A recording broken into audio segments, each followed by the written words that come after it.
ആളാണ്. ആർക്കാ സംശയം? ഒറോട്ടി ഇല്ലാത്ത പ്രഭാതം ഉണ്ടായിട്ടുണ്ട്. വിജയൻ എന്ന അവിടുത്തെ ചെത്തുതൊഴിലാളിയായിരുന്ന കോരൻ എന്ന മനുഷ്യന്റെ മകന്റെ കുട്ടിക്കാലത്ത് ഒറോട്ടി തിന്നാതെ പോയ പ്രഭാതനോട് ആരാ തർക്കിച്ചത്? പിണറായി വിജയൻ ഭൂതകാലത്ത് ജന്മിയായിരുന്നു, ഞങ്ങൾ പറഞ്ഞിട്ടില്ല. പിണറായി വിജയൻ സമ്പന്നനായിരുന്നു, ഞങ്ങൾ പറഞ്ഞിട്ടില്ല. ജമീന്ദാറായിരുന്നു, ഞങ്ങൾ പറഞ്ഞില്ല. ചെത്തുതൊഴിലാളിയുടെ മകനായിരുന്നു. ചെത്തുതൊഴിൽ ഒരു മോശപ്പെട്ട തൊഴിലല്ല. പാവപ്പെട്ട ഒരു കുടുംബത്തിൽ ജനിക്കുന്നതും തെറ്റല്ല.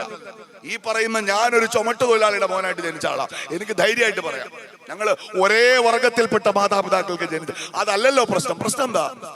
പ്രശ്നം ഹൈക്കോടതിയുടെ മുൻപാകെ വന്ന കണക്കിൽ 3,83,000 രൂപ ബെഡ് വാങ്ങാൻ വകയിരുത്തിയിട്ടുണ്ട്.